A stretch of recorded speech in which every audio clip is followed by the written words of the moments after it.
So good morning again. I am so super excited to be starting a series, a six-part series called Who Needs God?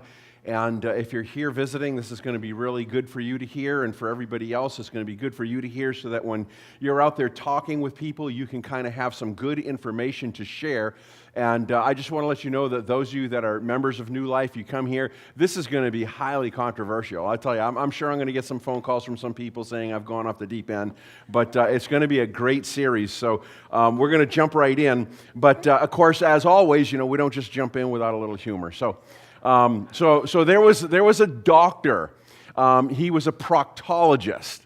Okay, yeah. So you all know what that is, right? So he kind of thought it was a crappy job, and he wanted to get something different.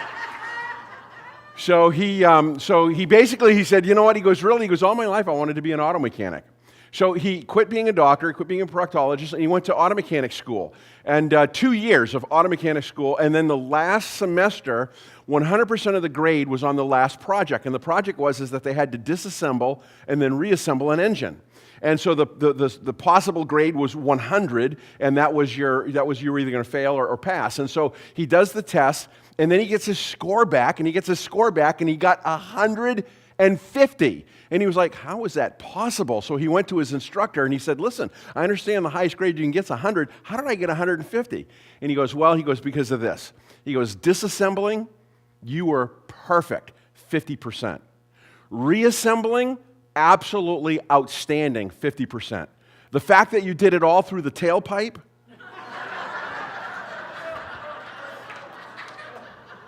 another 50%. So we're starting a series, Who Needs God? And when we talk about this, there's a lot of people that say, well, you know what, I need God, but sometimes we really don't live that way. And then there may be some people that say, well, you know what, I don't think I really do need God, but then we can't shake that feeling that, that might be something else. And so really, a better question is probably, do we need God anymore in our society, in our lives? Do we need God? And part of the problem is not that, do people need God, but the real issue is religion. People are leaving religion. And so this is a great question to just ask ourselves, because tons and tons of people in the United States are really seeing that religion is a problem. And they're leaving religion, they're leaving the churches. And something that happened back at 9/11, if you remember 9/11, the World Trade Center buildings were attacked and jets flew into them, and then a jet flew into the Pentagon, and almost 3,000 people were killed in those attacks. And what happened is after that, a matter of fact, the very week after that, there was a huge surge in church attendance. Like all the churches went up to high attendance, and that lasted for the first week, and then the second week, and then by the third week, it just went right back down to normal again. So kind of like people bounced in, and then they bounced back out again. And so ever since then, there's been a real surge in our country of people like leaving religion, leaving the church. And so this question is so pertinent. Do we need God? Do we need God anymore? And so what a lot of people don't know is that right after 9/11, shortly thereafter, a scientist by the name of Sam Harris, who's also an atheist, a modern-day atheist, he wrote a book called The End of Faith. And the subtitle to this is Religion, Terror, and the Future of Reason. And he came out, and this with a scathing critique of religion. Now, it wasn't that he was bashing Islam because we had just had these terrorist attacks in our country. He was just bashing all religions. And so when Sam Harris wrote this book, The End of Faith, he went to a publisher and he got shot down. Then he took his manuscripts to another publisher, he got shot down. He got shot down about 12 times in a row. And when you're a writer, and when you do manuscripts and you submit them, you know that to get shot down 12 times in a row is really, really discouraging. And then finally somebody said, sure, we'll print the book. And they printed the book. And this book ended up for 33 weeks on the New York Times bestseller list. The End of Faith by Sam Harris. It was so successful that he followed it up with another book that was called Letters to a Christian Nation. And in this book, he specifically targeted the church. He specifically targeted Christianity. And he absolutely thrashed and bashed Christianity in this whole book, Letters to a Christian Nation. right after that, Richard Dawkins, and I'm sure you're familiar with Richard Dawkins, very famous atheist, he came out with the book, The God Delusion. And this is all like really within like 12 months. The God Delusion, he came out, and this book again was a scathing attack against religion, against the church, against Christianity. And one of the quotes in this book, he kind of reveals his reason for writing this book. And he said this, he said, "If this book works as I intended, religious readers who open it will be atheists when they put it down." And so this was his goal. He says, I'm just going to bring reason, I'm going to bring science, I'm going to bring irrefutable things, and people that believe in this archaic, religion type stuff, they're going to be atheists by the time they're done. This book sold over 3 million copies. It was written in 35 different languages. So people were eating this stuff up. Then right after that, Christopher Hitchens, who also is a modern-day atheist. All of these guys are really strong proponents of atheism. He came out with the book, God Is Not Great. And again, this was another book on the attack of religion, of Christianity. It's not necessarily a pro-atheist book as much as it's just a book that's presenting that the problem with society is religion. Not just the American society, but any society. The problem with the world is religion. And so right after 9/11, when we had this horrific attack and everybody was really emotional and shaken up, book after book after book came out, and these were bestsellers selling millions and millions and millions of copies. And within just a couple of years, these guys became rock stars. I mean, they were everywhere. They were on every TV show that you could imagine, every interview program you could imagine. They hit YouTube like crazy. They were making lectures all across the country in college campuses, and it was huge. And what happened is not that a bunch of people ran headlong into atheism. That didn't really happen, but what did happen is a huge percentage of people started leaving the church. As a matter of fact, so many people started leaving the church, about 23%, almost a fourth, started leaving the church, that there's actually a name given for these people. They're called nuns. All right, and you got to be careful how you spell that because it's N-O-N-E-S, nuns, and it means that they have no affiliation, they have no faith that they adhere to, they're just nuns. And about 35% of millennials, especially those that lean to the left, are considered nuns. They've left the church, they left the faith of their childhood, if they were brought up in church, and they're called nuns. So that's good news. If any of you here today and you feel like, I really don't ascribe to a kind of faith, well, now you've got a classification. You're a nun. So if your parents are wondering, hey, what's going on in your life, you can call them up. You say, Mom, Dad, I became a nun. Okay, and then again, just remember that you spell that out for them. Just so that'll cause all kinds of other problems. And the thing about nuns, the thing about this huge portion of our population that really don't identify with a faith, they don't have any kind of affiliation, they'll be the first ones that come right out and say, listen, we're not hostile against faith. Okay, so they're not going and painting graffiti on the side of church buildings. They're not knocking down church mailboxes. They're not, doing scathing reports on Facebook or anything like that, public media or anything like that. They're not hostile. They're just simply saying we're not affiliated. We don't believe in organized religion, which I always get a kick out of that because, well, what do you want, disorganized religion? But anyways, we don't believe in organized religion, and they don't, they just find religion as personally being unattractive. And again, you had this whole undercurrent of 15, 16 months of all these books coming out and all of these atheists really getting out there and making all of these things. So literally millions of people have left the church. They've left the faith of their childhood. And so in one way, honestly, it's almost the church's fault. I mean, we have to own some of that is our fault. And I'll explain that a little bit as we go on. But here's the thing. For those people who walk away from faith, or for those people that say, I'm a nun, I have no affiliation or anything like that, here's the thing.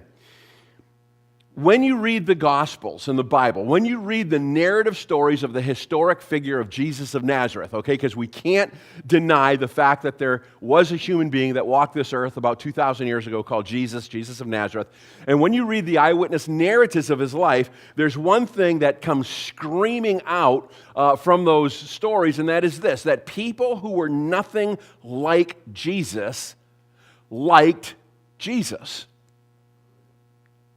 And so that really makes us ask the question, as far as Christians and as far as people leaving the church and people leaving religion and people walking away from their faith, if the person of Jesus was so attractive, which he was because they liked him and he liked them, and the church is the body of Christ, then what's going on? What's the problem? Where's the disconnect? Why are people disconnecting and deconversioning from their faith and becoming affiliated in this large population group in America now called nuns? Why is that happening? And you kind of have to say that maybe the church has had the wrong version.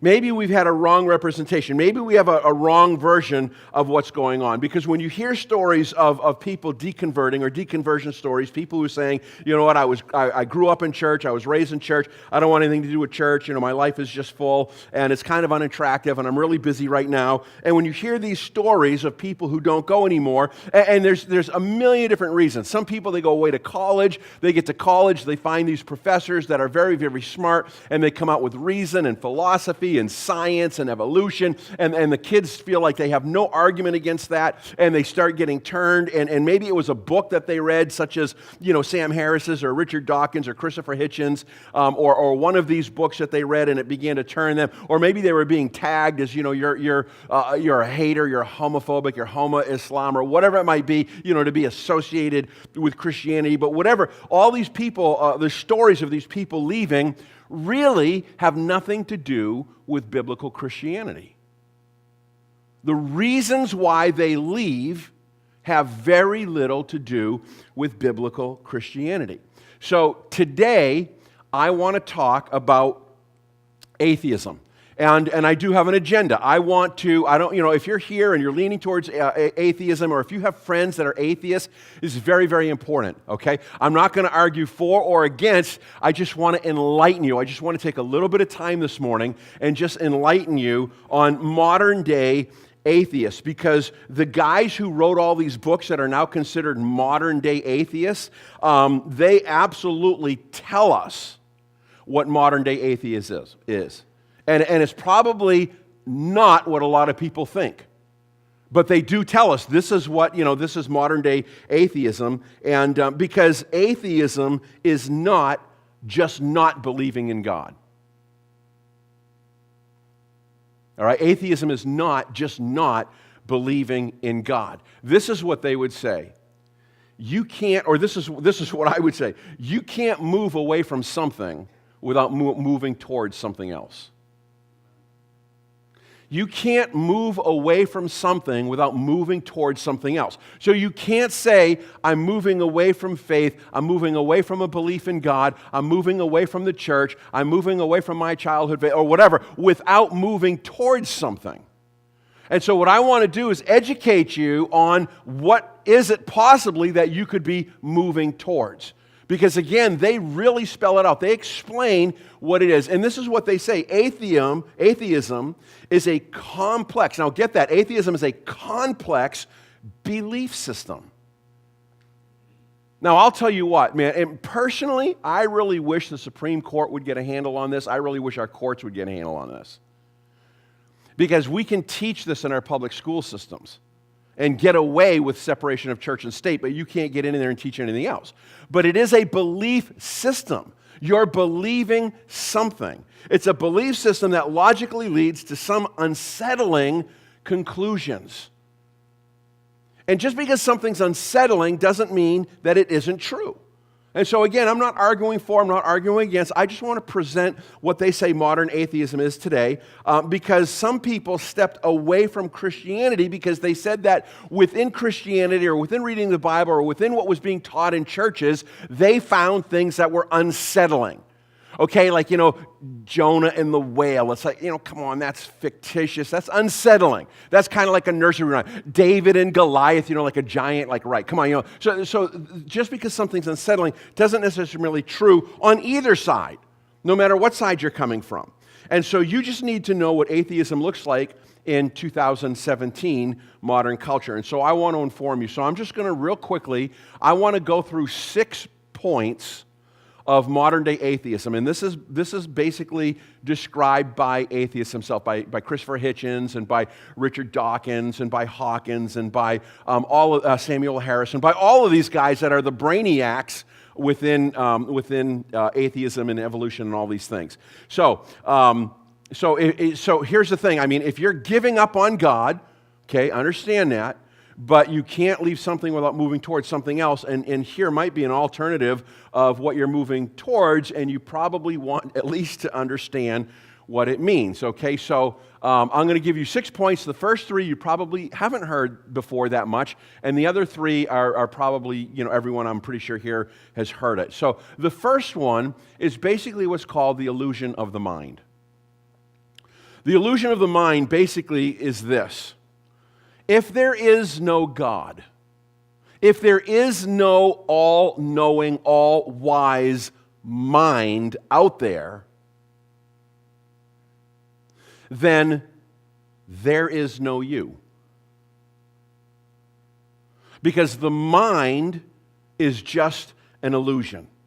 Because how do you really know you exist?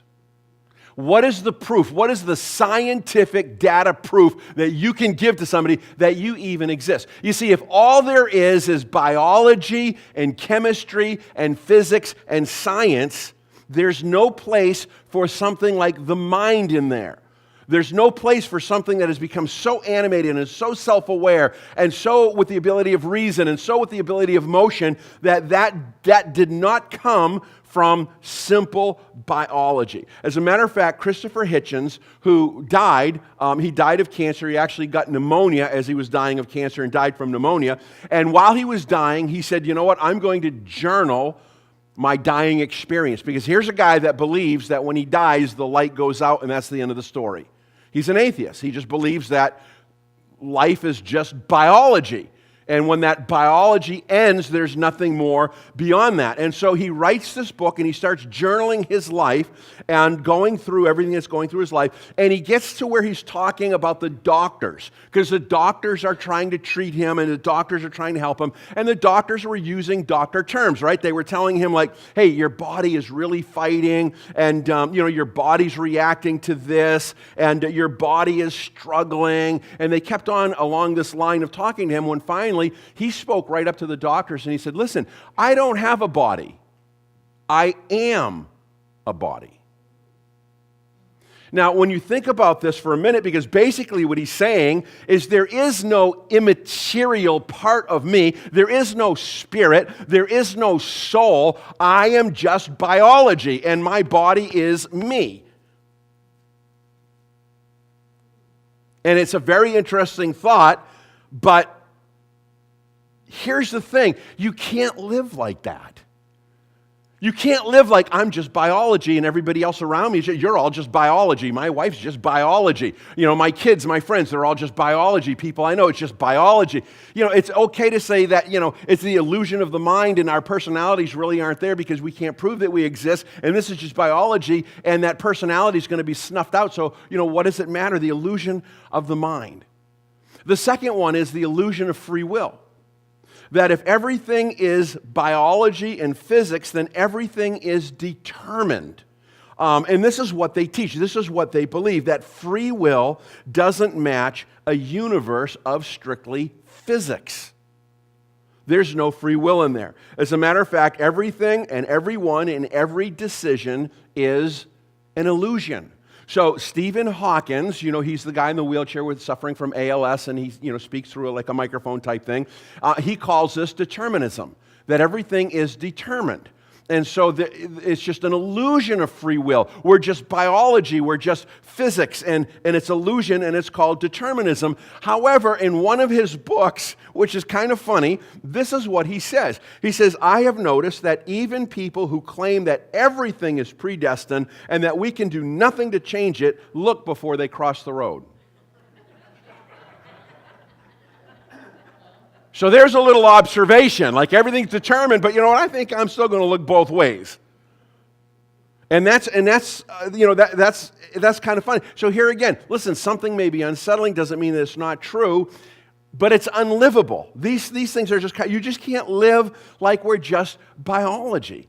We can't just live that way on a natural level. But I'm not saying it's right, I'm not saying it's wrong, and I'm saying this may all be true. Okay. The other one is the illusion of value. And that is that there is actually no value to anything in the universe because everything is simply made up of molecules. So it's only ascribed value. It's only what I ascribe value to. So, if I value something, that's just me ascribing value to it. And here's where we get into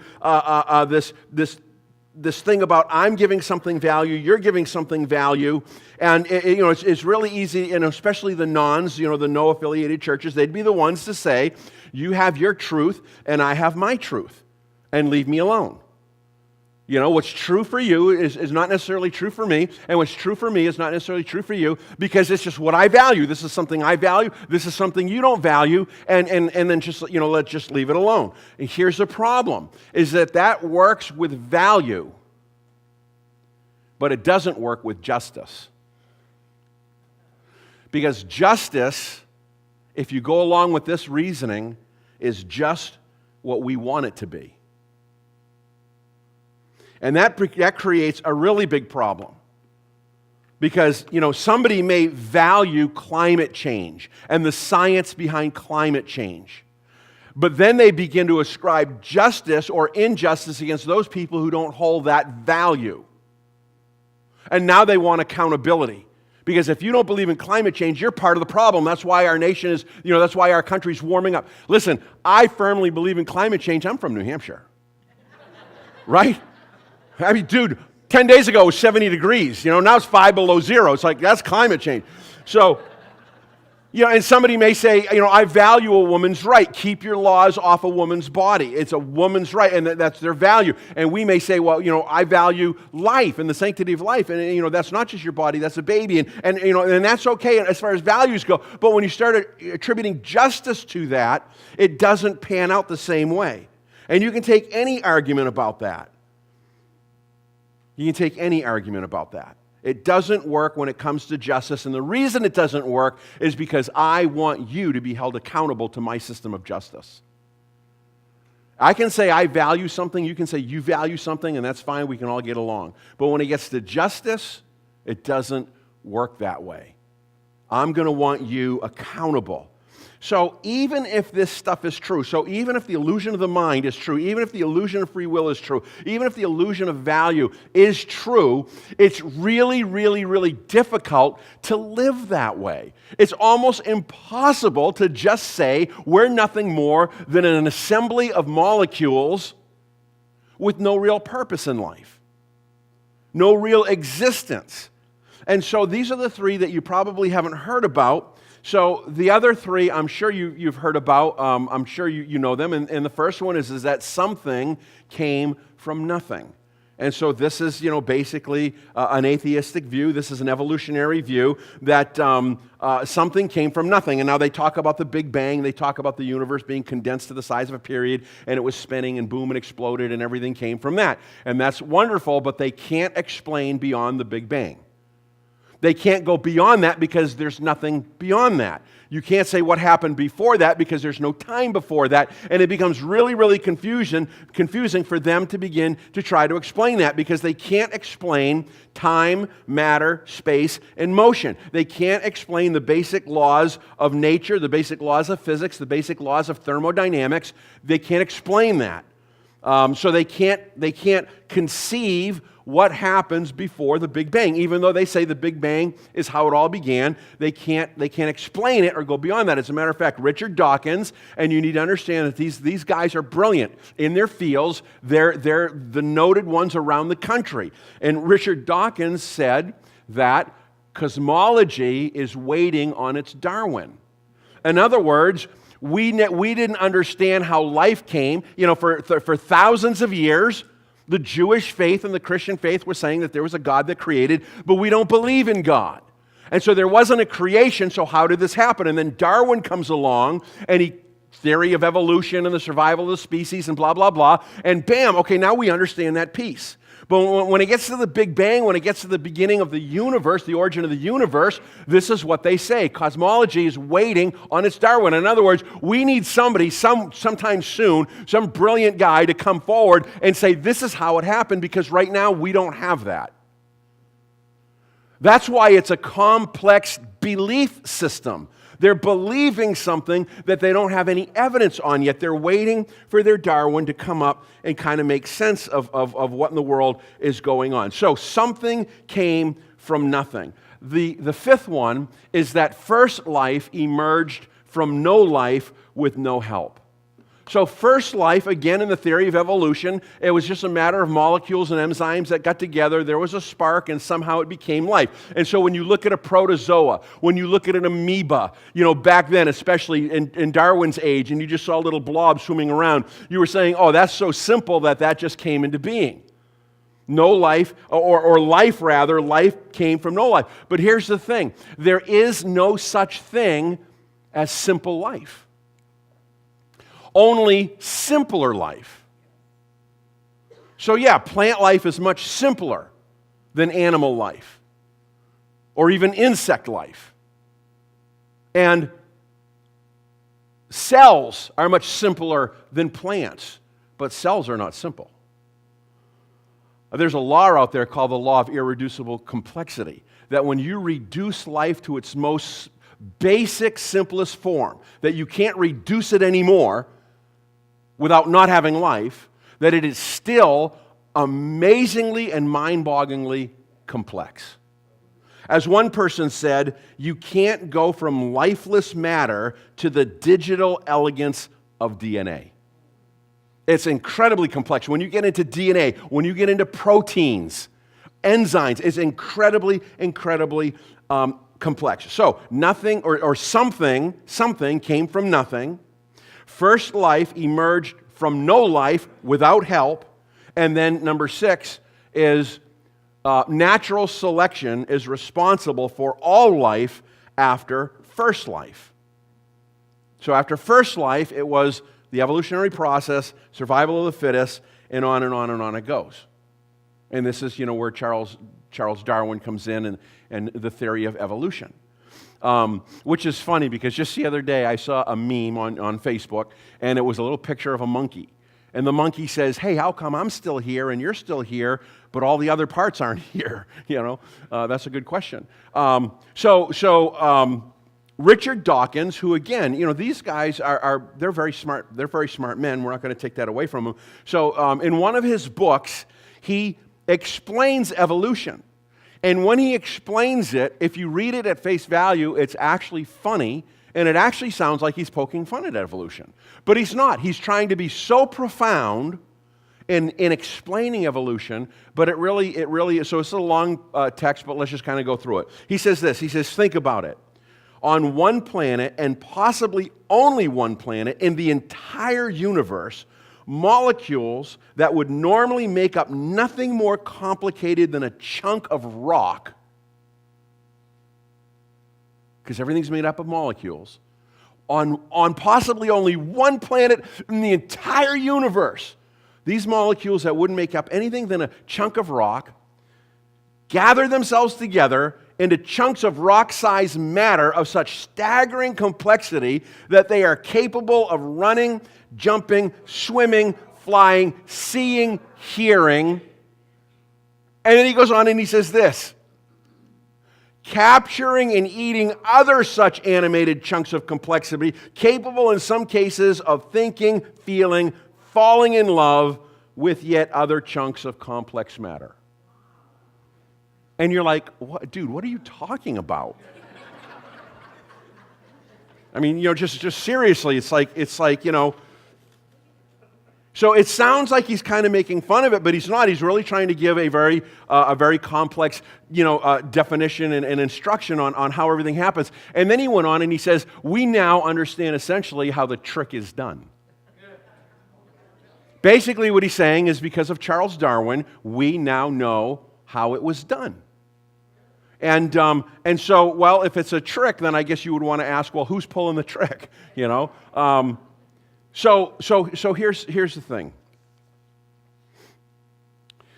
I find it personally, when I try to study evolution and I try to really get into it, I find it personally almost impossible to talk about evolution without seemingly at the same time talking about some kind of invisible, personal power behind it all. And so here's where the tension comes. This is where people are leaving God and yet really don't know why they're leaving God, because it doesn't have anything to do with this.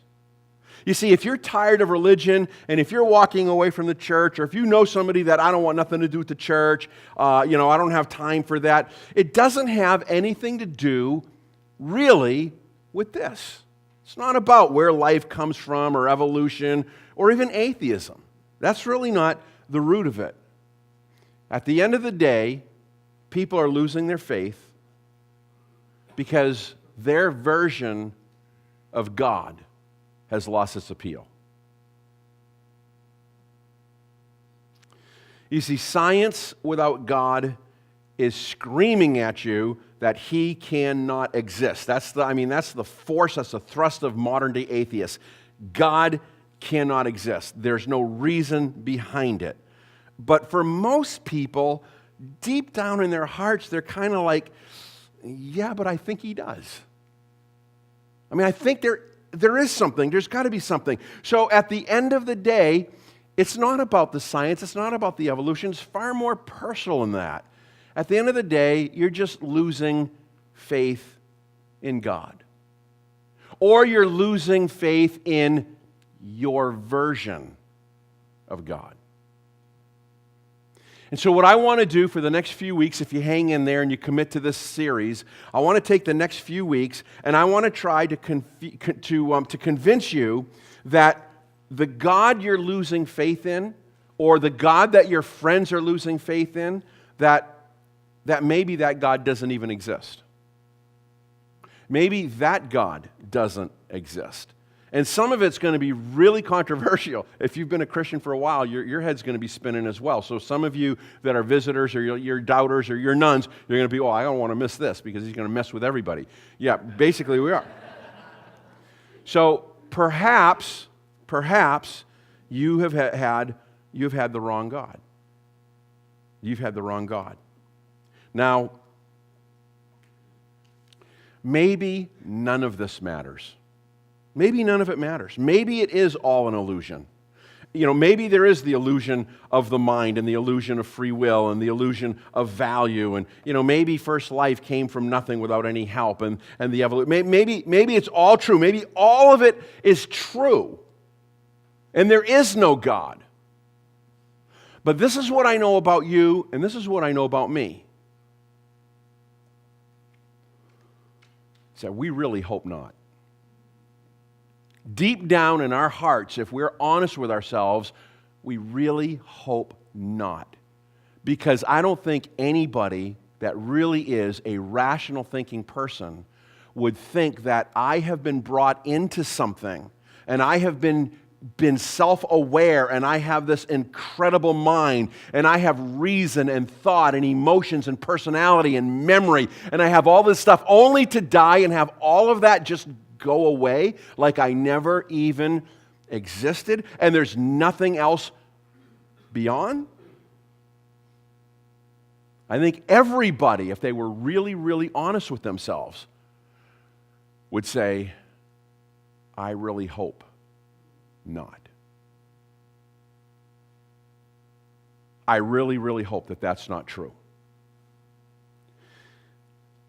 Something in you hopes that there's more.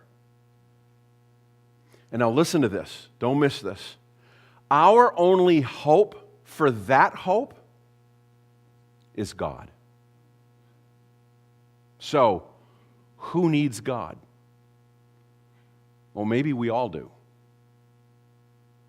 Next week, I want to start talking about the childhood view of God that cannot stand up to a modern 21st century world.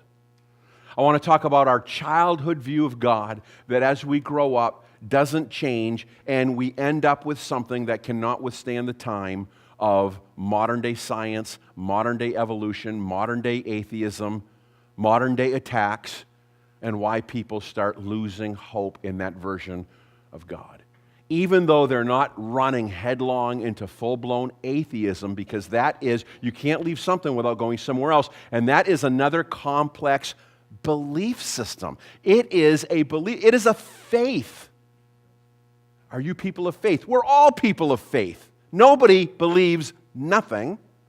Everybody believes something. Let's pray.